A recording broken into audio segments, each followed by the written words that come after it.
ഞാൻ ഉണ്ടാക്കാൻ പോകുന്നത് നല്ല അടിപൊളി ബീഫ് കറിയാണ്. ഞങ്ങളുടെ നാട്ടിൽ എണ്ണയൊക്കെ തെളിഞ്ഞ നല്ല നാടൻ ബീഫ് കറിക്ക് പാലുകാച്ച് കറി എന്നാണ് പറയുന്നത്. അപ്പോൾ പാലുകാച്ച് കറിയുടെ കൂടെ പൊറോട്ടയും ചായയും കൂടെ ഉണ്ടെങ്കിൽ പിന്നെ പറയേണ്ട ആവശ്യമില്ല, നല്ല അടിപൊളിയാണ്. അപ്പോൾ ഇന്ന് എങ്ങനെയാണ് നല്ല പാലുകാച്ച് കറി ഉണ്ടാക്കുന്നത് നോക്കാം. ഇതിനായിട്ട് ഞാൻ 1/2 കിലോ ഇളം പോത്തിറച്ചിയാണ് എടുത്തിട്ടുള്ളത്. 1/2 കിലോ ബീഫിന് ഞാൻ 2 സവാളയും കൂടെ നീളത്തിൽ അരിഞ്ഞെടുത്തിട്ടുണ്ട്. വലിയൊരു പിടി ചുവന്നുള്ളി എടുത്തിട്ടുണ്ട്. അപ്പോൾ ചുവന്നുള്ളി ചേർത്താൽ നല്ല ടേസ്റ്റ് കിട്ടും. അപ്പോൾ നിർബന്ധമില്ല, നിങ്ങൾക്ക് അത് ക്ലീൻ ചെയ്യാനൊക്കെ ബുദ്ധിമുട്ടുണ്ടെങ്കിൽ സവാള മാത്രം ചേർത്താലും മതി. ഇതോടൊപ്പം 2 table spoon ginger garlic paste, 2 പച്ചമുളക് നീളത്തിലരിഞ്ഞത്, തക്കാളി ഒരെണ്ണം, കുറച്ച് കറിവേപ്പില എടുത്തിട്ടുണ്ട്, 3 ടേബിൾ സ്പൂൺ വെളിച്ചെണ്ണ. ഇതോടൊപ്പം 1 ടേബിൾ സ്പൂൺ മുളക് പൊടി, 1/2 ടീസ്പൂൺ കുരുമുളക് പൊടി, 1/2 ടീസ്പൂൺ പെരുംജീരകം പൊടിച്ചത്, 1 ടേബിൾ സ്പൂൺ മല്ലിപ്പൊടി, 1/2 ടീസ്പൂൺ മഞ്ഞൾപ്പൊടിയും, 1/4 ടീസ്പൂൺ ഗരം മസാല. കുക്ക് ചെയ്യാൻ ആവശ്യമായിട്ടുള്ള വെള്ളവും കൂടി എടുക്കാം. ഇതിനായിട്ട് ഞാനൊരു കുക്കർ ചൂടാക്കാനായിട്ട് വെക്കുകയാണ്. വിറകടുപ്പിൽ വെക്കാമെന്നുണ്ടെങ്കിൽ നല്ല പാലുകാച്ച് കറി തന്നെ കിട്ടും. ഇല്ലെന്നുണ്ടെങ്കിൽ സ്റ്റൗ ടോപ്പിൽ നമ്മൾ ഓപ്പണായിട്ട് വേവിക്കാം. ഇപ്പോൾ ഞാനൊരു സിമ്പിളൊരു മെത്തേഡാണ് കാണിക്കാൻ പോകുന്നത്. അപ്പോൾ നന്നായിട്ട് കുക്കർ ചൂടായിട്ടുണ്ട്. ഇതിലേക്ക് ഞാൻ 3 ടേബിൾ സ്പൂൺ ഓയിൽ ആഡ് ചെയ്യുകയാണ്. അപ്പോൾ വെളിച്ചെണ്ണ തന്നെ എടുക്കാനായിട്ട് ശ്രദ്ധിക്കുക. ഇപ്പോൾ എണ്ണ ഒന്ന് ചൂടായിട്ട് വരുമ്പോൾ നമുക്ക് കുറച്ച് കറിവേപ്പില ഇട്ട് കൊടുക്കാം. ഇതിലേക്ക് നമ്മളുടെ ചുവന്നുള്ളി ഇട്ട് കൊടുക്കാം.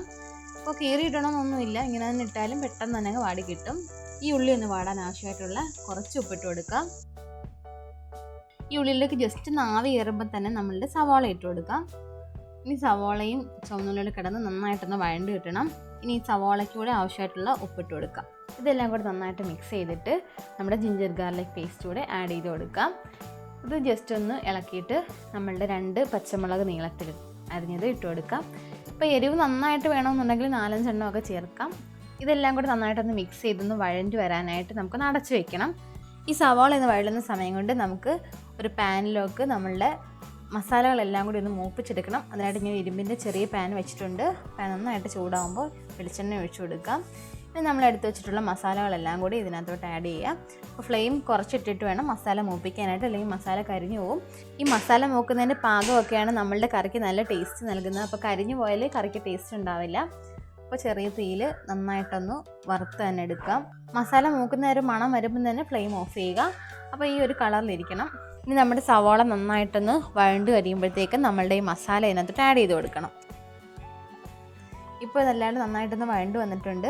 ഇനി നമ്മളുടെ മസാല എല്ലാം കൂടി ഇതിനകത്തോട്ട് ആഡ് ചെയ്ത് കൊടുക്കാം. അപ്പം മസാല മൂപ്പിക്കാതിട്ടാലും കുഴപ്പമൊന്നുമില്ല, എന്നൊക്കെ നമ്മുടെ കറിക്ക് നല്ലൊരു കളർ കിട്ടും. അതിനാണ് ഞാൻ ഇതിന് മൂപ്പിച്ചിടുന്നത്, നല്ലൊരു ടേസ്റ്റും കിട്ടും.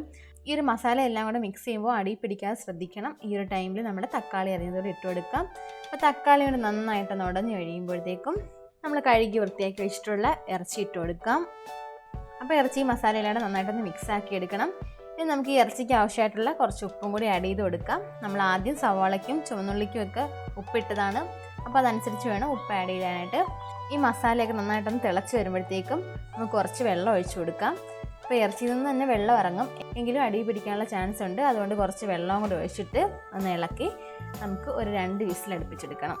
ഇതൊന്ന് ക്ലോസ് ചെയ്തിട്ട് ഫ്ലെയിം കൂട്ടിയിട്ട് ഒരു വിസിലും പിന്നീട് ഫ്ലെയിം കുറച്ചിട്ട് ഒരു വിസിലും കൂടി അടുപ്പിച്ചെടുക്കണം. ഇപ്പോൾ 2 വിസിൽ കഴിഞ്ഞ് കുക്കറൊക്കെ ഒന്ന് തണുത്ത് ഒന്ന് ഓപ്പൺ ആക്കി നോക്കുമ്പോൾ നന്നായിട്ട് എണ്ണ തെളിഞ്ഞിപ്പോണ്ട്. ഇങ്ങനെ എണ്ണ തെളിയുന്നതാണ് കറിയുടെ നല്ലൊരു പാകം. ഇനി നമുക്കിതൊന്ന് നന്നായിട്ട് മിക്സ് ചെയ്ത് ഒന്നും കൂടി തുറന്നിട്ട് വേവിക്കണം. അപ്പോഴാണ് നല്ല പാലുകാച്ച് കറി കിട്ടുന്നത്. അപ്പോൾ തുറന്നിട്ട് വേവിച്ചെങ്കിൽ മാത്രമേ ആ നല്ലൊരു സ്മെല്ലൊക്കെ കിട്ടത്തുള്ളൂ. കാരണം നമ്മൾ കുക്കറിലാണ് വേവിച്ചത്. ഇനി ഇത് ക്ലോസ് ചെയ്യാതെ കുറച്ച് സമയം ഒന്ന് തിളപ്പിച്ചെടുക്കാം. അപ്പോഴത്തേക്ക് നല്ല സ്മെല്ല് വരും. അപ്പോൾ ഞാൻ 10 മിനിറ്റ് തിളപ്പിച്ചു. ഇനി നമുക്ക് ഇറച്ചിയുടെ വേവ് വന്ന് നോക്കാം. ഇത് നന്നായിട്ട് ഇളകിയൊക്കെ വരുന്നുണ്ട്. ഇനി നമുക്ക് ഫ്ലെയിം ഓഫ് ചെയ്യാം. ഇങ്ങനെ തന്നെ നമ്മൾ അടച്ച് ഒരു 2-3 മണിക്കൂർ വെക്കാന്നുണ്ടെങ്കിൽ അത് നല്ല സെറ്റായിട്ടിരിക്കും. ഇപ്പോൾ ഞാനിതൊരു ബൗളിലേക്ക് മാറ്റുകയാണ്. ഇത് നമ്മുടെ പാലുകാച്ച് കറി ഇവിടെ റെഡി ആയിട്ടുണ്ട്. നല്ല അടിപൊളി ബീഫ് കറിയാണ്. ഇതിൻ്റെ കൂടെ പൊറോട്ടയും ചായയും കൂടി ഉണ്ടെങ്കിൽ പിന്നെ പറയേണ്ട ആവശ്യമില്ല, തകർത്തു. അടുത്ത വീഡിയോയിൽ ഞാൻ കിഴിപ്പൊറോട്ടയായിട്ടാണ് വരുന്നത്. അപ്പോൾ ഇന്നത്തെ എൻ്റെ വീഡിയോ ഇഷ്ടമായെങ്കിൽ നിങ്ങൾ ലൈക്ക് ചെയ്യുക, ഷെയർ ചെയ്യുക, സബ്സ്ക്രൈബ് ചെയ്യുക. ആ സൈഡിലുള്ള ചെറിയ ബെൽ ബട്ടൺ കൂടി ഒന്ന് പ്രസ് ചെയ്യാൻ മറക്കരുത്. Thank you for watching.